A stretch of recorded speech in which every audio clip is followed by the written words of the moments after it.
1900년 전에 예수께서 이 세상에 오셨을 때에 그때에는 학자들이 많았습니다. 요새 신학 나오는 그런 학자들하고는 틀려요. 거기는 아주 정통적으로 모세율법을 그만 창세기로부터 그냥 말라기 4장까지 그래서 매일같이 밥 먹듯이 공부하고 열심히 공부하고 하나님의 법들을 연구하고 있었던 그 사람들인데 왜 이 사람들이 모르느냐 하는 문제입니다.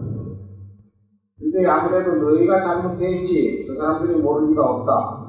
신학도 너보다 돈 많이 들여서 공부 많이 했고 외국 유학도 갔다 왔고 세상 정보도 많이 배웠는데 왜 그 사람들이 모르겠느냐 하는 그것이죠. 거기 그 책 안에는 메시아의 오심에 대해서도 예언이 되어 있고 또 예수님이 언제 오신다는 것까지도 전부 다 기록되어 있고 이제 생명의 진리가 나타나는 것까지 전부 다 되어 있는데 다 그것을 배운 사람들입니다.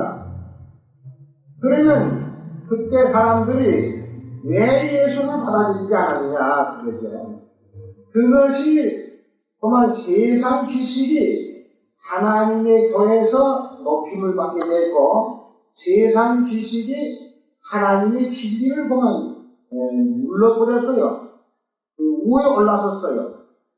그래서 옛날 히스기야 왕 당시에도 그랬고 또 요시야 왕 당시도 그랬는데 모세율법을 산통 연구하고 제사장들이 그냥 되내고 같이 거사하고 내려오면서도 그때 유월절을 지키지 않았던 일이 있었습니다.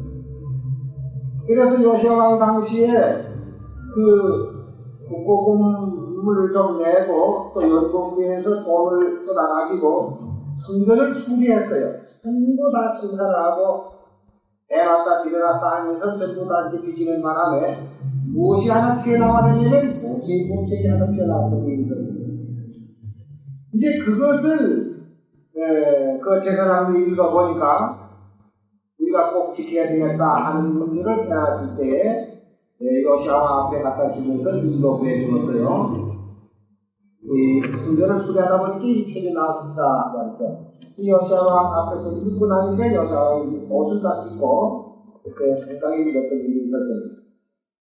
그래서 예수님 당시만 하더라도 거기 서기관이나 박석교이나 제사장들이 많이 있었지만은 그들이 하나도 깨닫지 못하게 됐고 예수님께서 오셔가지고서는 그들에게 그 예언에 성취된 세월량의 진리를 증거해 줬죠. 그럼 증거해 줬지만 그들이 그 증거를 잘 받아들였으면 문제는 더 적었는데 자기네들 배운 그 지식이 진리를 받아들일 수 없게끔 되어 있는 것이 그때의 상태이고 지금도 똑같이 마찬가지입니다. 그래서 예수님께서 그들에게 비유로 말씀하셨는데 무엇 때문에 비유로 말씀하셨냐면 오히려 잘 들으라고 말씀하신 게 아니라 듣지 못하게 하시기 위해서 비유를 말씀하셨다.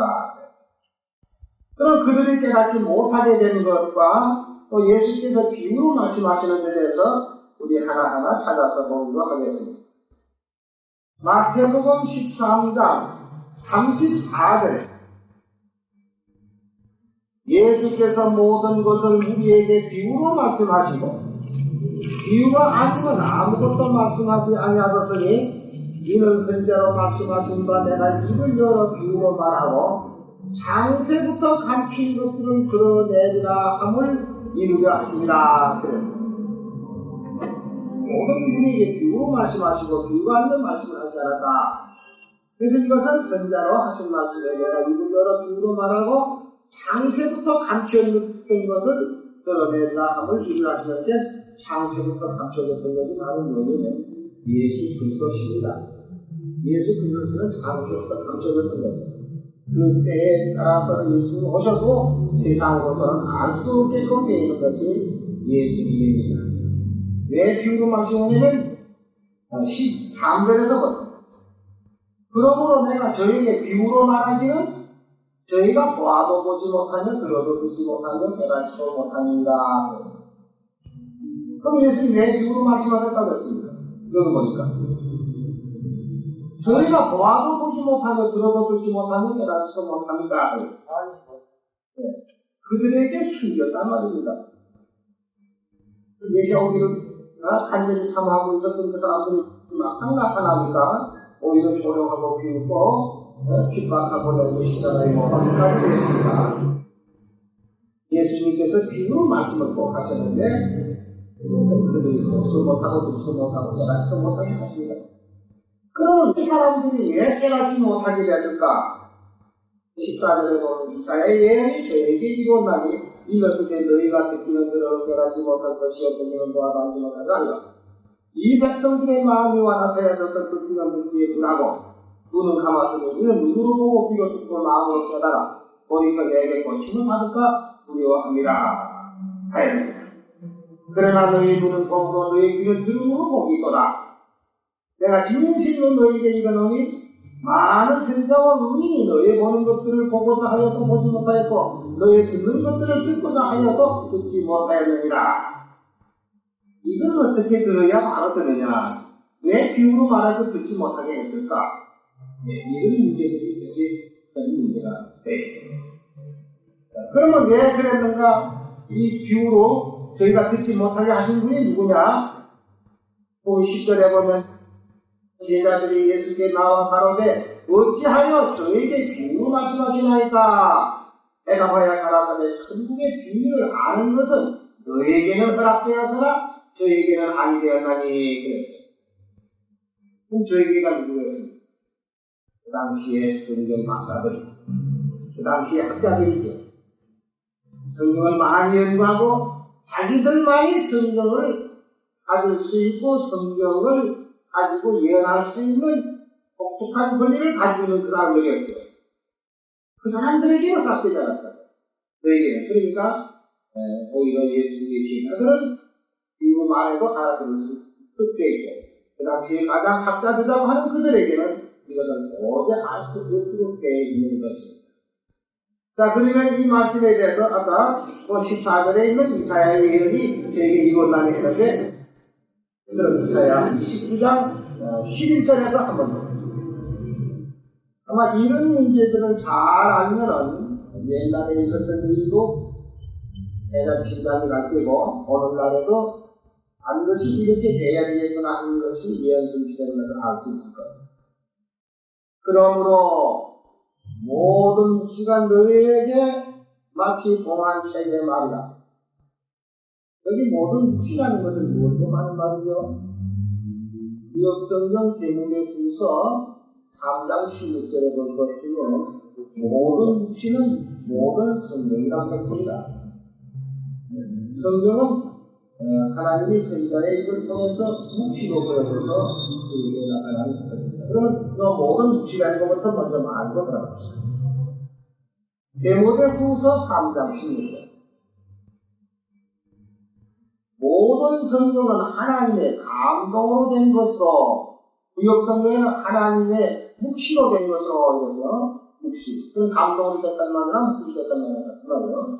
감동으로 된 것이로 교훈과 책망과 관계함과 우리의 교육하기에 유익하니 이는 하나님의 사람으로 온전케 하며 모든 선한 일을 행하기 온전케 합니다. 또 베드로후서 1장 20절에서 먼저 알 것은 경외 성경의 모든 예언은 사사가 엮은 것이 아니니 예언은 성경은 언제든지 사람의 뜻으로 낸 것이 아니요 오직 성령의 감동하심을 입은 사람들이 하나님께 받아 말한 것이라. 그런데 모든 성경에 기록한 그 예언이 사람의 뜻으로 사람의 생각과 뜻을 모두 짜내가지고 쓴 것이 아니고 오직 성령의 감동하심을 입은 사람들이 하나님께 받아 말한 것이라. 이사야 29장 12절에 가면 그러므로 모든 묵시가 너에게는 마치 봉한 책의 말이다. 이것은 무식한 자에게 주며 이르기를 그대에게 전하노니 이를 읽으라 하면 대답하기는 나는 통하여서니 못하겠노라 할 것이요 또 무식한 자에게 주며 이르기를 그대에게 전하노니 이를 읽으라 하면 대답하기를 나는 무식하다 할 것이다. 그리고는 여기 이 말씀이 그 모든 무시가 동안책의 말이라 그러는데 그 동안책의 말같이 도저히 깨달을 수 없게 된 이유가 어디 있느냐? 13절에 나온다. 그 말이 주께서 가라사대 이 백성이 입으로는 나를 가까이 하며 입술로는 나를 존경하나 그 마음은 내게서 멀리 떠났나니 그들이 나를 경외하며 사람의 계명으로 가하심을 알았으리라. 그렇기 때문에 사람의 계명으로 가하심을 받았기 때문에 모든 성경이 뭐가 같다?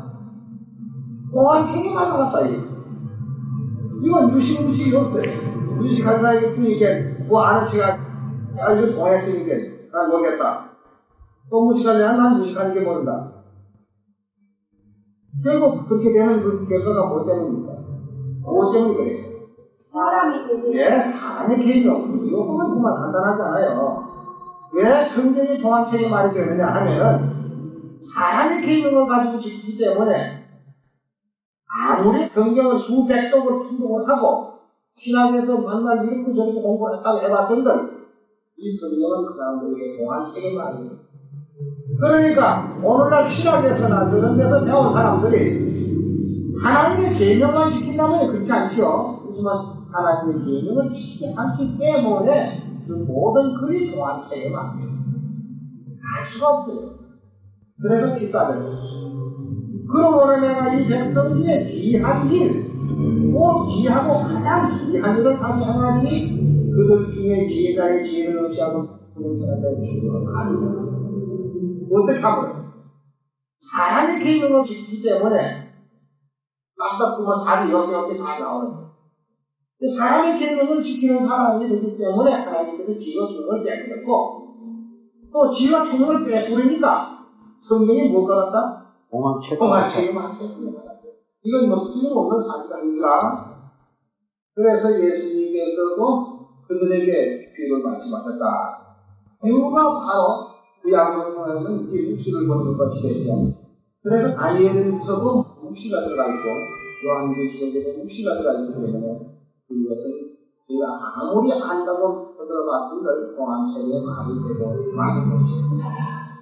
그러면 누구 말이 이제 마지막 때에 일어나는데 다니엘서에 한번 가서 보세요. 12장 1절에서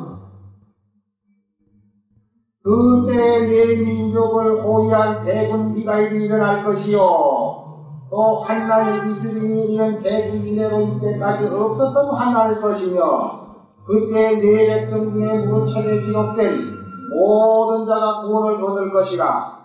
땅의 티끌 가운데에서 사는 자 중에 많이 되어 영생을 얻은 자도 있겠고 수욕을 받아서 부끄러움을 입을 자도 있을 것이며 지혜 있는 자는 궁창의 빛과 같이 빛날 것이요 많은 사람을 어둠대로 돌아오게 하는 자는 별과 같이 영원토록 빛이리라. 이렇게 말씀을 해놓고는 4절에 다니엘아 마지막 때까지 이 말을 간수하고 그 위에 읽은 그 말씀 이것을 간수하고 그 글을 봉합하라. 많은 사람이 빨리 왕래하며 지식이 달다 그러는데 여러분은 공동번역 볼만해요. 마지막 때까지 이 글을 간수하고 이 글을 봉합하라. 많은 사람이 빨리 왕래하고 지식이 달다. 이것을 제7 예수 재림교회에서는 오늘날 같이 세상에 비행기 타고 왔다 갔다 기차 타고 왔다 갔다 자동차 타고 왔다 나는 이열이다. 하지만 요거는 공동번역을 그렇지 않죠. 말세까지 두면은 그때에 그 글을 읽고 깨달은 사람이 나올 것이다. 그러나 많은 사람이 왕래할 것이다. 강직당할 것이다. 진리를 찾지 못해서 이곳서 저곳서 왔다 갔다 하는 글 이런 것으로 되어 있습니다.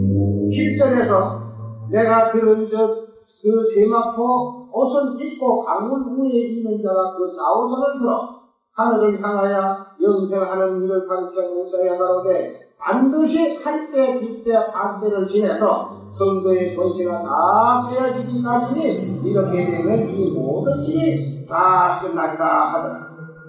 내가 듣고도 깨닫지 못하니라.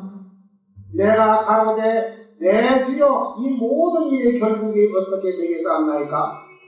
그가 가로되 다니엘아 갈지어다. 대처 이 말은 마지막 때까지 간수하고 봉합할 것이니라. 많은 사람이 연단을 받아 스스로 정결케 하며 회개할 것이나 악한 사람은 악을 행하느니 악한 자는 아무도 깨닫지 못하되 오직 지혜 있는 자는 깨달으라. 여기 악하다고 하는 사람이 어떤 사람이겠습니까? 이것은 성경을 보는 사람들 가운데 악한 사람이 있어요. 성경을 본다고 하고 하나님을 믿는 사람들 가운데 악한 사람이 있어요.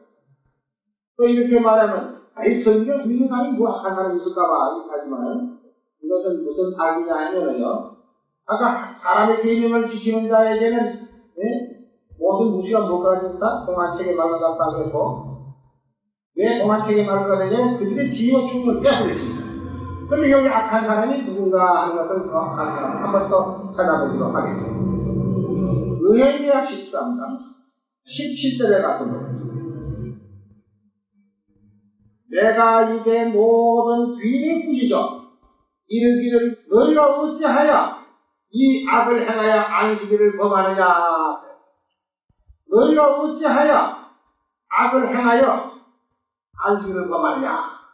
그러니까 안식일을 범하는 것이 악인데 그렇다고 해서 안식일만 꼭 범하는 걸로 해당되는 게 아니라 하나님의 계명을 범하는 데 대해서 악한 사람으로 짓고 있습니다.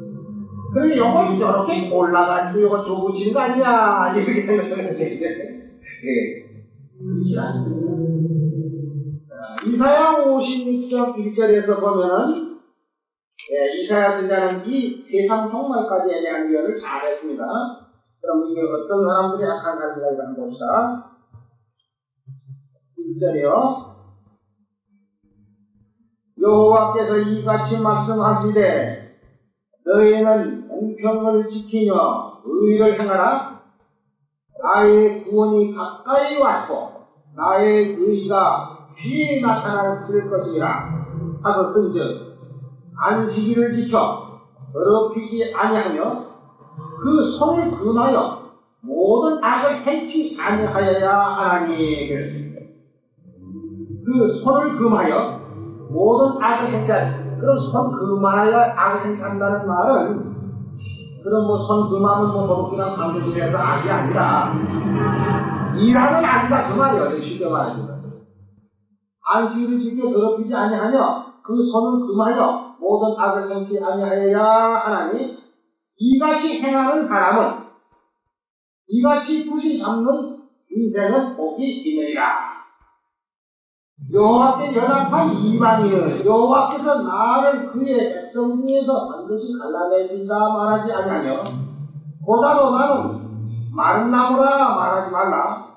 여호와께서 이같이 말씀하시기를 나의 안식일을 지키며 나를 기뻐하는 일을 선택하며 나의 언약을 굳이 잡는 고자들에게는 내가 내 집에서 내 성 안에서 자녀보다 나은 기념물과 이름을 주며 영영한 이름을 주어 끊치지 않게 할 것이며 또 나 여호와께 연합하여 섬기며 나 여호와의 이름을 사랑하며 나의 종이 되며 안식일을 지켜 더럽히지 아니하며 나의 언약을 굳게 지키는 이방인. 그랬으니까 이것은 꼭 이스라엘 사람만이 아니고 한국 사람이나 중국 사람이나 영국 사람이나 미국 사람 할 것 없이 다 여기 포함되어 있습니다. 그러면 꼭 안식일만 말하는 게 아니라 여호와의 언약을 지키는 사람, 여호와의 모든 유명한 법과 계명을 다 지키는 사람에 해당되는 것인데, 내가 그를 나의 성산으로 인도하여 기도하는 내 집에서 그들을 기쁘게 할 것이며 그들의 번제와 희생은 나의 제단에서 기꺼이 받게 되리니. 하나님이 제일 문제 되는지 받아야지 안 받으면 안 되는 거죠. 이는 내 집은 만군의 기도하는 집이다. 일컬음이 될 것입니다. 했으니까 여기도 보면은 못하는 사람이 악한 사람이 있어요. 나의 안식일을 지켜 더럽히지 아니하며 그 손을 금하여 모든 악을 행치 하느니 이제 일하는 사람은 악을 행하는 사람이다 그 말이에요. 여기 그랬죠. 그러면 또 신학에 왔다. 악을 행하는 사람은 어떤 사람? 데살로니가 후서 2장 9절입니다. 악한 자의 임함은 여기 대번 나왔어요. 악한 자의 임함은 사탄의 역사를 따라 모든 능력과 표적과 거짓 기적과 우리의 모든 속임으로 멸망하는 자들에게 임하리니 이는 저희가 진리의 사랑을 받지 아니하여 원함을 얻지 못하리라. 이러므로 하나님이 유혹을 저희 가운데 역사하게 하사 거짓 것을 믿게 하시면 진리를 믿지 않고 불의를 좋아하는 모든 자로 심판을 받게 하게 하시라 그랬는데, 요 악한 자가 누구냐 하면요, 요거 이제 3절에서 한번 봐요. 누가 그렇게 하여도 너희가 미혹하지 말라. 먼저 배도하는 일이 있고 저 불법의 사람 곧 멸망의 아들이 나타난다. 이게 불법의 사람이 나타난다는 이 데살로니가 후서 2장에 있는 예언이 바로 그때를 말하는 예언은 아무튼 몸아프만 꺼내서 하나님의 계명을 변경을 시켰던 일이었습니다. 그게 불법한 자가 나타난다 그랬죠. 8절에 보면 그때 불법한 자가 나타나리니 주 예수께서 그의 입의 기운으로 죽이시고 강림하심으로 나타나심으로 패하시리라. 악한 자의 임함은 사탄의 역사를 따라 모든 능력과 표적과 거짓 기적과, 이게 이 악한 자라는 것은 무엇을 하는 말이냐? 하나님의 계획을 변경시키는 사람이고 악한 자라는 거예요. 그러니까 이게 성경을 보면서도 이거 악하다니 뭘 보고 하는 거야? 여기 아마 강도들 보고 한 말이 아니겠냐 이렇게 생각하면 안 됩니다. 그러면 하나님의 계명을 변경시키는 그들은 이 성경 사람 악한 사람이 되고, 또 성경을 볼 수 없도록 그 성경이 공항책의 말과 같이 베풀었고 그들에게는 지혜와 총명을 베풀었기 때문에 도저히 알아볼 수가 없는 것이 바로 이것이 이 성경의 공한 힘인 것입니다. 우리 먹는 거 하나라도 그래요. 하나님이 다 같은 떡이라도 너 이거 먹으면 죽는다 하면 그거 먹으면 죽는 거고, 너 이거 먹으면 산다 하면 사는 거예요. 그만큼 이 성경의 신비라는 것이 그렇습니다. 예수님의 말씀은 절대적인 우리의 생명이십니다. 내가 예수님의 우리 구주를 믿고 예수님의 말씀대로만 그대로 가르치는 대로 우리가 지키고 행하면 우리는 영생이 있다는 것을 확신하면 바로 되는 거예요. 그래서 지혜와 총명이 없는 사람들에게 뭘 하면 지혜와 총명이 온다고 했죠? 에베소 1장 7절 봅시다. 하나님의 계명을 범했기 때문에 지혜와 총명을 다 빼버렸는데 어떻게 하면 또 지혜와 총명이 다시 회복해 들어오느냐? 우리가 그리스도 안에서 그의 은혜의 풍성을 따라 그의 피로 말미암아 구속 곧 제사를 받았으니 이는 그가 모든 지혜와 총명으로 우리에게 넘치게 하사 그의 뜻의 비밀을 우리에게 알게 하셨으니 곧 그 기쁘심을 따라 그리스도 안에서 때가 찬 경륜을 위하여 예정하신 것이니 하늘에 있는 것이나 땅에 있는 것이나 다 그리스도 안에서 공동되게 하려 하십니다. 이 하나님의 계명을 지키지 못하게 되면 악한 사람이라는 것이 우리가 아는데요. 그게 왜 그러냐면 다 사람의 계명을 지키는 사람들이기 때문에 지혜와 총명을 빼앗겼어요. 그런데 마태복음 15장 10절에 보면 외식하는 자들아 이사야가 너에게 대하여 잘 예언하였도다. 일러서되 이 백성이 입으로는 나를 존경하되 마음은 내게서 멀도다. 사람의 계명으로 교훈을 삼아 가르치니 나를 헛되이 행하도다. 그러면 자 우리 마지막 성도들은 무엇을 지켜야 될 것인가? 예수님이 우리에게 가르쳐주신 새 언약이 있습니다. 새 언약. 이것은 늘 참 귀가 따갑도록 들을 말씀이 있습니다. 그러면 우리 마태복음 에서부터 누가복음 하나 우리 거 찾아보고요.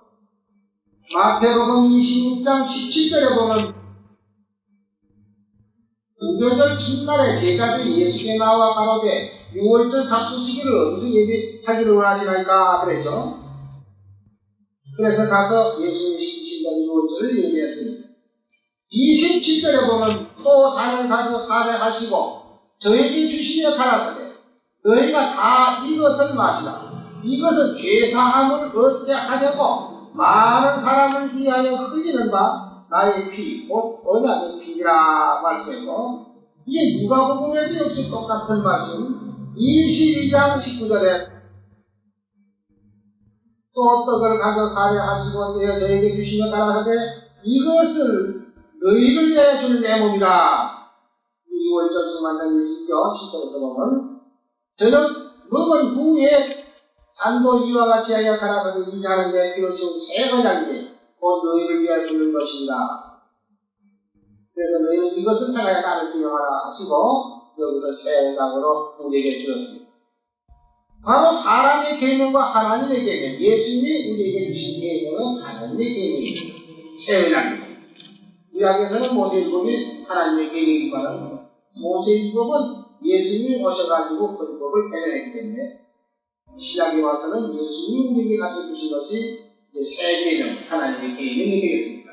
그래서 이제 마지막에 구원받는 사람들이 요한계시록 14장 1절에 보면은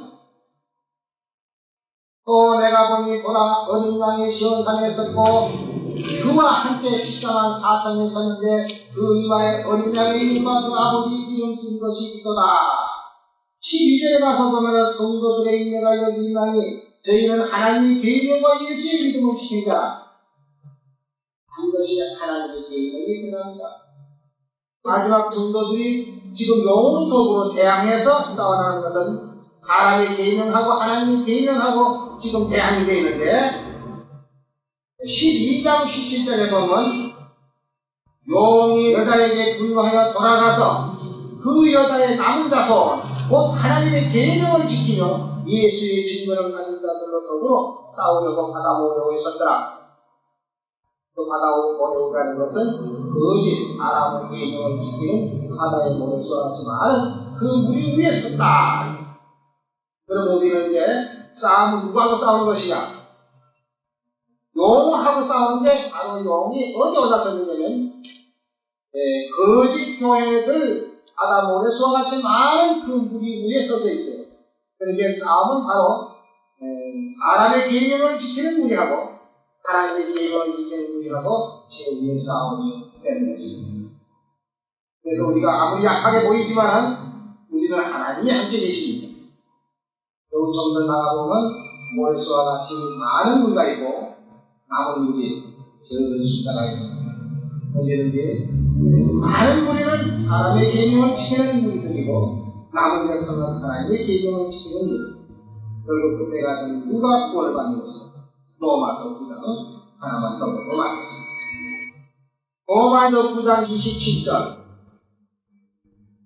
또 이사야가 이스라엘에 관하여 예시되 이스라엘의 자손의 수가 비록 바다의 모래가 들지라도 남은 자만 구원을 얻으리니 주께서 땅 위에서 그 말씀을 이루시고 인내시라 하셨나니라. 또 이사야가 미리 말한 바 만일 만군의 주께서 우리에게 씨를 남겨 그 남은 백성이죠. 씨를 남겨두지 아니하사 뜨면 우리가 소돔과 같이 되고 그무와 같았으리로다 하고 지금 말했는데 그럼 이 남은 백성 여기 모의 관주를 찾아보면은 로마서 11장 5절에서 나오는데요. 그런즉 이와 같이 이제도 은혜로 택하심을 따라 남은 자가 있느니라. 만일 은혜로 된 것이면 행위로 말미암지 아니니 그렇지 않으면 은혜가 은혜되지 못하였다. 그런즉 어떠하뇨? 이스라엘이 구하는 것을 얻지 못하고 해변가에 몰수하지 많은 그 이스라엘이 구하는 것을 얻지 못하고 오직 택하심을 입은 자가 얻었고 그 남은 자들 해변가에 몰수하지 많은 그 남은 자들은 완악하여 졌느니라. 왜 그렇게 되느냐 하면은 8절에 보면 왜 그렇게 됐다는 그 이유가 나오죠. 기록된 바 하나님이 오늘날까지 저에게 해변가에 모래수와 같이 많은 저에게 보면 신령과 보지 못하는 눈과 듣지 못하는 귀를 주셨다는 것 같습니다. 사람의 계명을 지키는 자에게 무엇을 없앴어요? 지혜와 충격을 없었어요. 혼미한 신령, 보지 못하는 눈, 듣지 못하는 귀 이걸 주셨기 때문에 해변가에 모래수와 같이 많은 이스라엘이라고 하는 그들이 다 멸망으로 들어가고 남은 백성 마지막 정도들이 이제 병을 꼭 하는 나라에 가게 될 것입니다.